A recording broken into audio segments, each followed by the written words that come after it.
नमस्कार, आप देख रहे हैं टुडे एक्सप्रेस न्यूज़ का डिजिटल प्लेटफॉर्म और आप सभी का इस रिपोर्ट में स्वागत है। राजनीति में भी महादलित की हिस्सेदारी की मांग को लेकर आदि धर्म समाज के प्रमुख दर्शन रतन रावण ने आज फरीदाबाद में प्रेस वार्ता का आयोजन करते हुए अपनी बात को प्रमुखता से उठाया। उन्होंने कहा कि शिक्षा और रोजगार में सुप्रीम कोर्ट ने मार्ग सुलभ कर दिया, मगर सत्ता के शिखर पर बैठे अगड़े दलितों को ये सहन नहीं हो रहा, इसलिए हमें अब राजनीति आरक्षण में भी हिस्सेदारी चाहिए। उन्होंने कहा कि अब हमारा अगला कदम होगा कि हम सारी महादलित जातियों को एक समूह का मंच कायम करें, जिसका नेतृत्व भी साझा हो और फिर मिल बैठकर सोच समझ के साथ आगामी कदम उठाएं। दर्शन रतन रावण ने कहा कि माननीय सर्वोच्च न्यायालय ने साफ कहा है कि हिस्सेदारी दी जाए, लेकिन कुतर्क दिया जा रहा है कि इससे फूट पड़ेगी और फूट को कितना गहरा करना है यह अगड़े दलितों पर निर्भर है। हम महादलित तो केवल अपना हक मांग रहे हैं। इस मौके पर उन्होंने अगड़े दलितों को लेकर कई उदाहरण भी दिए। आज फरीदाबाद पहुंचे हैं आप और कई जगहों पर आप प्रेस वार्ता देश भर में कर चुके हैं और जो सुप्रीम कोर्ट का फैसला आया था उसके खिलाफ जो एक तरह से भारत बंद भी किया गया था, क्या है पूरा मुद्दा, एक बार प्रश्न किया? पूरा मुद्दा ये है कि बाबा साहब अम्बेडकर ने पूरे दलितों के लिए आरक्षण की व्यवस्था करवाई थी। उस वक्त जो कारण वो उस वक्त तो यही था कि जो जातियां सामाजिक तौर पे, आर्थिक तौर पे, राजनीतिक तौर पे, शिक्षा के तौर पे पिछड़ जाती हैं, उनके लिए अलग से व्यवस्था हो जाए। और वो व्यवस्था बिल्कुल वैसी थी। उसकी एक छोटी सी मिसाल समझ लीजिए। एक मिसाल तो सुप्रीम कोर्ट के माननीय जजों ने दी है। उन्होंने कहा कि जब जनरल बोगी में कोई आदमी खुद धक्का मुक्की करके चढ़ जाता है तो उसके बाद उसकी कोशिश होती दूसरा न चढ़े। एक तो ये मिसाल सबसे बहुत अहम मिसाल। दूसरी जो हम देखते हैं कि जैसे एक माँ अपने बच्चों को एक ही बर्तन में कई बार खाना परोस देती है कि चलो जल्दी जल्दी काम निपट जाए, और जो बड़ा बच्चा होता है, चाहे बहन हो भाई हो, वो कोशिश करता है कि पहले छोटे को खिला दूं, भी छोटा भूखा ना रह जाए, हम छोटे को भी दे दें। और मगर छोटा धीरे धीरे धीरे धीरे पहलवान होने लगता है और बड़ा पिछड़ने लगता है। तो हुआ यही है कि वो जो आरक्षण का एक ही बर्तन में परोसा गया था, उसका लाभ जो ज्यादा चतुर था, जो ज्यादा चालाक था, वो ले गया। और इसी के ऊपर बहुत लंबी डिस्कशन, कई 100 पेज का इसके ऊपर सुप्रीम कोर्ट का जो फैसला आया है, पूरी डिस्कशन हुई है। पहले 5 जजों की बेंच में ये 2008 से रहा है, फिर 2020 से अब 4 साल लगातार सुप्रीम कोर्ट के 7 जजों की बेंच के आगे आया है। तो ये एक लंबी डिस्कशन के बाद, सूझबूझ के बाद सुप्रीम कोर्ट ने यह फैसला दिया कि जो जातियां पिछड़ गई हैं उनके लिए अलग व्यवस्था की जाए। अलग मतलब ये भी एक और भी बात समझ लीजिए कि जब कभी कोई नौकरियां निकलेंगी तो नौकरियों की जो पहली नौकरी होगी वो डीएससी वर्ग के पक्ष में जाएगी, जो पिछड़ गए हैं, अगड़ों को दूसरी नौकरी मिलेगी।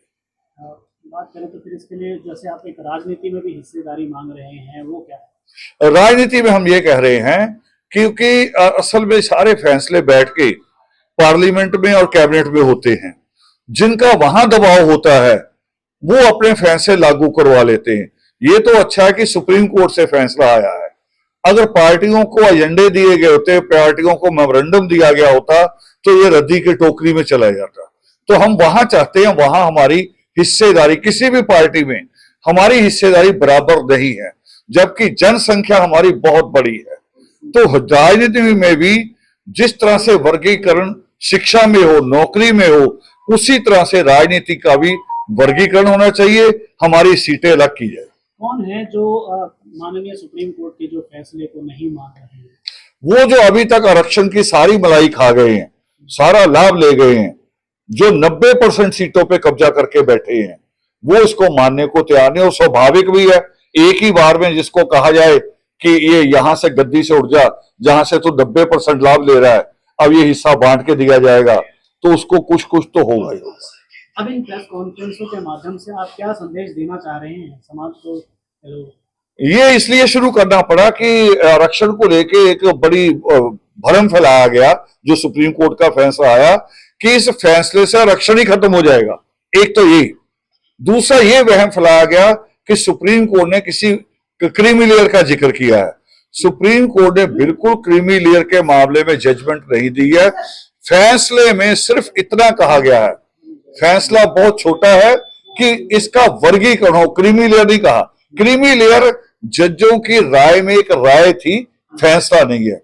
अब उसके लिए हमने प्रेस कॉन्फ्रेंस शुरू की कि लोगों में जो भ्रम फैलाया जा रहा कि आरक्षण खत्म होगा या क्रीमी लेयर होगा, वो नहीं होगा, ये इसलिए किया। भारत बंद के भी जो है, आपने जो भारत बंद था पीछे, तो आपने उसका भी विरोध किया है, वो क्यों? विरोध इसीलिए किया था कि वो हमारे हकों के खिलाफ था।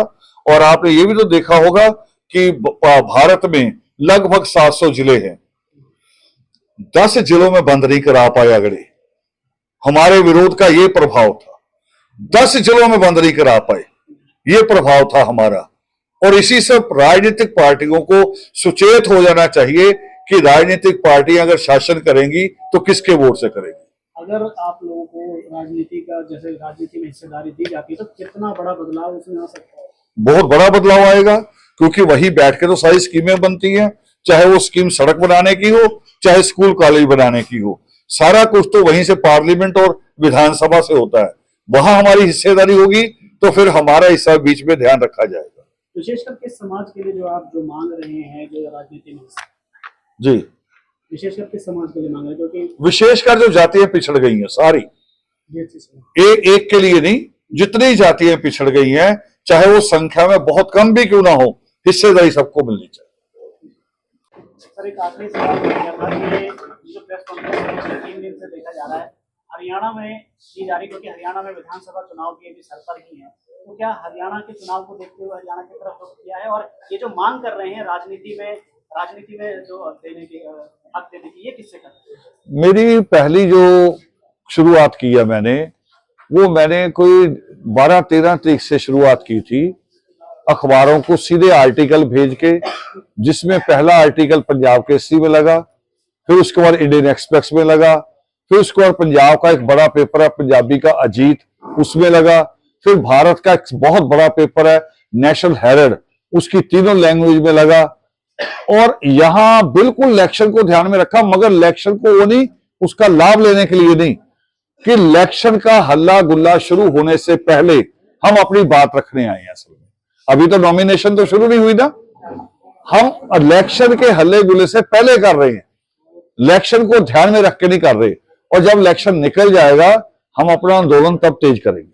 अच्छा, बात करें जो राजनीतिक रूप से की मांग कर रहे हैं, वो किससे कर रहे हैं? विभिन्न सरकारों से कर रहे हैं या पार्टियां सरकार बनती हैं, पार्टियां ही सरकार बनती है।